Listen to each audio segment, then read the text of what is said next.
वो रास्ता जिससे दुनिया का 20% तेल और गैस गुजरता है आज बंद है और इस बंदी के वजह से भारत की एनर्जी सिक्योरिटी पर सीधा खतरा मंडरा रहा है।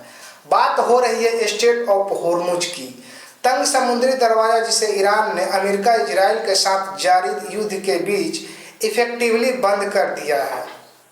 तो दोस्तों पहले समझते हैं आखिर स्ट्रेट ऑफ होर्मुज है क्या और यह इतना इम्पोर्टेंट क्यों है। स्ट्रेट ऑफ होर्मुज यह ओमान और ईरान के बीच एक संकरी समुद्री पट्टी है जिसकी चौड़ाई सबसे तंग जगह पर सिर्फ 33 किलोमीटर है, लेकिन इस 33 किलोमीटर के रास्ते से दुनिया का करीब 20% तेल और LNG गुजरता है, यानी लिक्विफाइड नेचुरल गैस।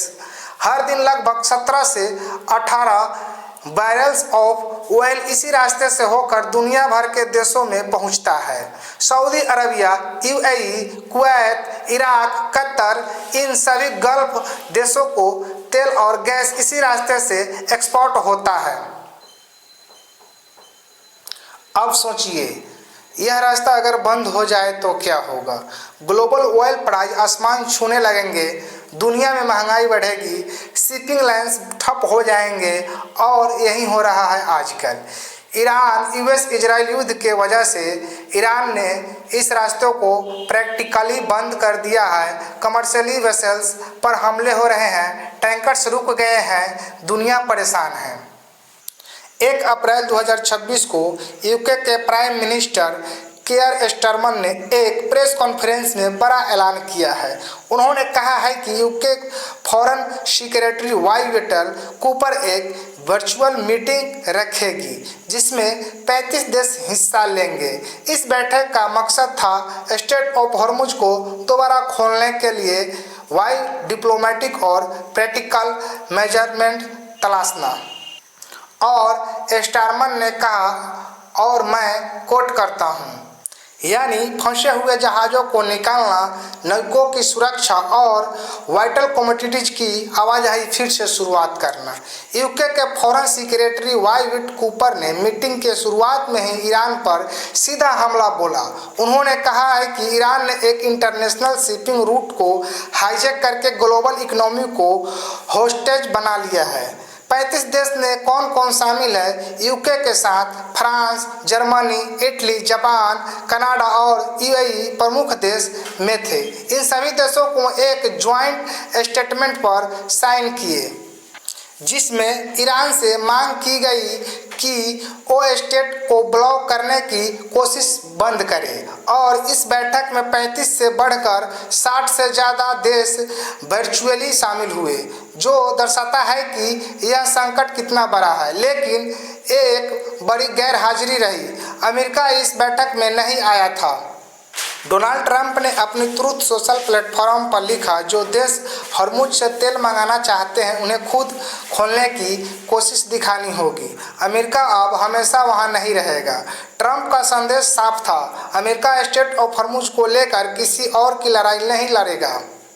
दोस्तों यहाँ सबसे इम्पोर्टेंट सवाल आता है, क्या भारत का इस पूरे मामले में क्या स्टेक है। MEA स्पोकपर्सन रणधीर जायसवाल ने साफ बताया है कि UK ने भारत सहित कई देशों को इस बैठक के लिए इनवाइट किया। भारत की तरफ से फॉरेन सेक्रेटरी विक्रम मिस्री ने वर्चुअली इस मीटिंग को अटेंड की।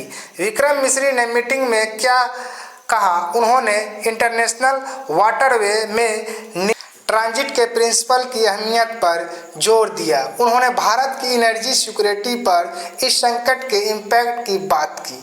और सबसे दर्दनाक तथ्य मिस्री ने यह भी बताया कि गल्फ में मर्चेंट शिपिंग पर हुए हमलों में जान गंवाने वाले नाविकों की भारत अकेला ऐसा देश है, यानी भारतीय नाविकों ने अपनी जान दी है इस संकट में। अब समझौता है भारत के लिए स्ट्रेट ऑफ होर्मुज कितना क्रिटिकल है। भारत के 40% से ज़्यादा आयात यानी क्रूड ऑयल होर्मुज स्ट्रेट से होकर आता है। भारत की 50% LNG यानी लिक्विफाइड नेचुरल गैस इसी रास्ते से आता है और 80% से ज़्यादा LPG वो गैस जो आपके घर या सिलेंडर में आती है हॉर्मुज से ही आता है। ज़रा सोचिए, यह रास्ता बंद हो जाए तो आपको घर को कुकिंग गैस किल्लत होगी, पेट्रोल डीजल महंगे होगा। अब कतर की बात करें तो कतर अकेले ही भारत की 40% CNG सप्लाई करता है और कतर एनर्जी ने इस ऑनगोइंग कॉन्फ्लिक्ट की वजह से अपने कॉन्ट्रैक्ट्स पर फोर्स मेजर डिक्लेयर कर दिया है। यानी कतर भी कह रहा है कि हम सप्लाई की गारंटी नहीं दे सकते हैं। MEA ने यह भी बताया कि पिछले एक महीने से 6 इंडियन फ्लैगशिप हॉर्मुज स्ट्रेट से सप्लाई क्रॉस कर पाया है। यह इंडिया की डिप्लोमेसी की नतीजा है। जायसवाल ने कहा, हम ईरान और वहां के दूसरे देशों से लगातार संपर्क में हैं ताकि हमारे जहाज को LPG एवं LNG और दूसरे प्रोडक्ट लेकर सेफ ट्रांजिट मिले। दोस्तों, इस पूरे घटनाक्रम में एक बहुत बड़ा जियोपॉलिटिक्स शिफ्ट दिख रहा है। अमेरिका जो ट्रेडिशनली ग्लोबल मैरीटाइम सिक्योरिटी का गार्डियन रहा है, इस बार पीछे हट गया। ट्रंप का कहना है कि यह वार US ने शुरू की, हॉर्मुज खुद व खुद खुल जाएगा। जिन्हें हॉर्मुज की ज़रूरत है वो खुद साहस दिखाए और UK जो खुद हॉर्मुज पर हैवी डिपेंडेंट है पेट्रोल और गैस के लिए, उन्हें लीडरशिप ले ली है। यह वही पैटर्न है जो यूक्रेन के मामले में ही दिखा था। जब US ने पीछे खींचना शुरू किया तो UK और फ्रांस ने कंडीशन ऑफ द विल बनाई थी। हॉर्मुज मामले में भी स्ट्रामर ने वही अप्रोच अपनाई, पहले डिप्लोमेटिक कंडीशन अपनाओ फिर मिलिट्री प्लानर को बैठाओ। स्ट्रामर ने साफ कह दिया है कि यानी अभी लड़ाई जारी है तो कोई मिलिट्री एक्शन नहीं होगा, लेकिन युद्ध खत्म होते ही कोलिशन तैयार रहेगी। भारत के लिए क्या मायने रखता है यह सब? तो दोस्तों, जब हमने समझा कि हॉर्मुज स्ट्रेट का बंद होना सिर्फ एक इंटरनेशनल इशू नहीं है, यह भारत की रसोई से लेकर फैक्ट्री तक पर असर डालता है। 35 देश की UK लीड कर रहा था, पॉजिटिव कदम है। अगर भारत शामिल होना यह दर्शाता है कि न्यू दिल्ली एनर्जी इंटरेस्ट को लेकर गंभीर है कि विक्रम मिस्री की उपस्थिति, PM मोदी की डबल डिप्लोमेसी और ईरान से अश्योरेंस, यह सब मिलकर भारत की प्राग्मेटिक फॉरेन पॉलिसी की कहानी बताते हैं। लेकिन असली समाधान तब आएगा जब US इजराइल ईरान युद्ध थमेगा।